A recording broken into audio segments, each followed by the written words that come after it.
Hey, this is Anthony from West Coast Custom Concrete. Today we're demoing and replacing a garage floor in Huntington Beach, California. I got my Case 420 and my Susan. This is a 550-pound breaker. I'm going to be demoing the floor out, the garage floor. We're going to be pouring it back. I extended the driveway too, but I didn't show it in this video because I was going to keep it specifically as a garage floor video. Ironically, this was the first video, one of the first video I ever did was a garage floor, and I've been wanting to redo a video of it. I haven't done it till now, so this is kind of a special video for me. I'm just demoing this out. There's no rebar in the 60s or early 60s when they built these houses. They didn't do a monolithic pour, which means they didn't put the footing and the slab together. They poured a stem wall and then they poured the slab up. So there's no saw cutting the perimeter or nothing. I already know that. You can already see the lines on it. I have done a bunch of these in the past, but I just haven't done one in a while. And the reason why they get all cracked and jacked up, usually they're on clay soil on Huntington Beach, and water gets under there, and the clay expands, and then it doesn't get moisture for a long period of time, and it shrinks and it causes a void, and it'll heave and it'll get big cracks through the middle, half-inch cracks and stuff. I've seen it a lot in Huntington Beach, and the soil's alkaline because you're so close to the water, so it just boils through it, and it's clay soil, and it just expands. So we're gonna lock this thing down in there. You got to put a moisture barrier in California when you pour interior. So I'll put like 9 millimeter plastic down. I'll drill into the existing footing and dowel it in. You got to put foam in the front, so because it's locked in on all four corners, which meaning there's nowhere for it to expand and shrink when it's curing. So you got to put foam in to let it breathe. And I'm just demoing this out here. It's pretty much a cakewalk. The owner left and went to the bank and came back and told me that I demoed it and graded it in 50 minutes. I was like, really? And he's like, yeah, I didn't even realize it. So this is a short day. I just came back the next day with the rebar and everything I needed, and we set it up, and then we poured it. We just called it quits after I demoed it, just cleaned up, and I mean, it's just a cakewalk for the setup. It's just really tight in there. I could have brought a mini and done it probably a little bit quicker maybe, but I just didn't want to bring it to load it up on this and put them against the curb and load it off the curb. I just wanted to come out in the street and load it. That's why I brought this tractor. But every garage floor I've ever done, and I've done like 15 or 20 of them, I've used this tractor. It's just kind of tight in there, but it fits in. I already knew it would fit in. It's probably about 6 yards. And then I cut the grass out here and extended the driveway to the corner of the house. Soil wasn't that bad. It was actually kind of silty sand on it too, so it made it pretty nice when we compacted it down. And it wasn't saturated with water because this house sits up a little bit higher, so there's some good things going for it. Because I've seen worst case scenarios where it's actually lower, and 50 years of water going under there. It's just right when you start heading in there, you're just sliding. So I'm just gonna knock this out here, just getting the rest up here.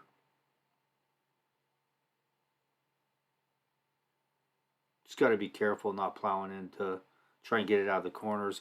When you don't take it in big pieces and you break it up, there's a little popcorn where you got to rake it up and stuff. That's generally why I'll rip it with the put a zipper in it with the breaker, and then I'll pick it up and just get it clean. But I just opted to break the whole garage floor. Excuse me. Ugh. So I'm continually just gonna get this all out of here, and I'll grade it out, and I'll wheel roll it with the tractor in the bucket. I'll drag it with the back of the bucket down hard on it, where I can compact it really good. I used to have a compaction wheel I would use, but I can do it with this bucket. That I've never seen anyone else do it the way I do it, but I can get it tight as heck with it. At least 95 minimum. I've had other compaction tests at 98 and stuff on city and county jobs I've done. Asphalt's 99, so I can get it tight. With the solid tires too, you can twist on it. You really lock it down. And the way I drag the back of the bucket, I should have showed it, but next time I will.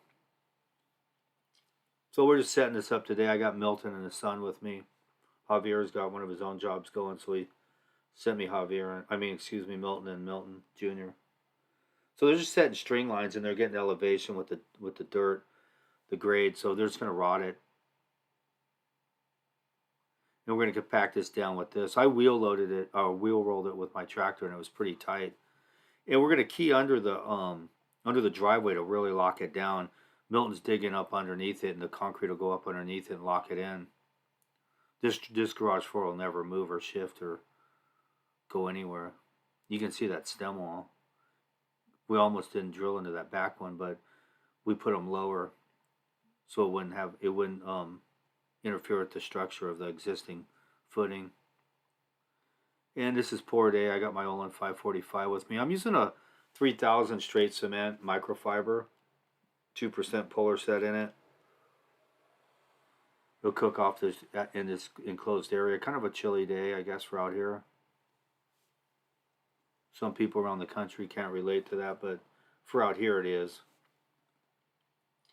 Then I got Johnson bringing. I think we brought in 8 yards, 8.5 yards, because we poured out front too, like a little the driveway extension and the sidewalk. But I just wanted to show the garage floor because I want specifically for a garage floor when people look up garage floors. I filmed out front, but I didn't make a video of it. Keeping it fairly stiff in there. The key with the polar set is when they load it at the plant, have them loaded as dry, almost as dry as they can. Don't add water at the plant too much, and it heats it up with the friction from the drum driving there, and it really cracks it off. If you load it at a 5 or a 6 at the plant with the polar set, it's just like nullifying it. It won't even work. But that's the trick, is keep it fairly dry when you load it there with the polar set driving there, and it's in the drum mixing for a half hour, 35 minutes or whatever. It'll heat it up. Once it starts cracking, heating up, it'll take off. But I've been out there before where they loaded it wetter and brought it out, and it didn't work. The accelerant didn't work at all. We're going to be rodding this down. We're going to join it up today. We're going to cut grooves in it, hand grooves in it.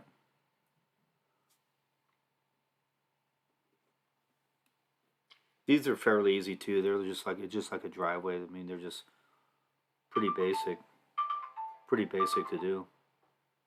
I'm throwing the hook up, going to wash out my pump, and we'll be hanging out. This is tightening up pretty quick, which was a good thing because we had a good base and a good soil. And with the plastic on, with the moisture barrier on there, the bleed water will sit on top because it has nowhere to bleed through and go into the ground. So with the 2% in it, evaporates the water, and there was no surface water to speak of at all. So if you pour indoors, I would use polar set in there. If you got a moisture barrier down or whatever, just because, I mean, the water's nowhere. There's nowhere for it to bleed. It's just gonna sit on that plastic at the bottom and hold it up for hours. So that's how we do it, or I do it anyway, with the experience I've had with it. Javier's just skating this out, troweling it down. They've already got the joint set up, everything we're doing here. Good jobs, lucrative jobs, garage floors, driveways, patios. You know. I think this is their second pass on this. I'm not sure. I don't remember. Yeah, this is second pass. I brought all 3 of the boys on this. It's only 6 yards in here, and there's 2 out front. I think Javier, one of them, went out front and finished that. There's 2.5 out front. It was like the sidewalk and the driveway extension. This guy's gonna be putting like wood tool saws and stuff in here, and it was so hunky dory and shifted so much and ruts in his garage floor. It's probably 1962 or so, I'd say this track was. So it lasted since then, but it sure heaved and shifted in there.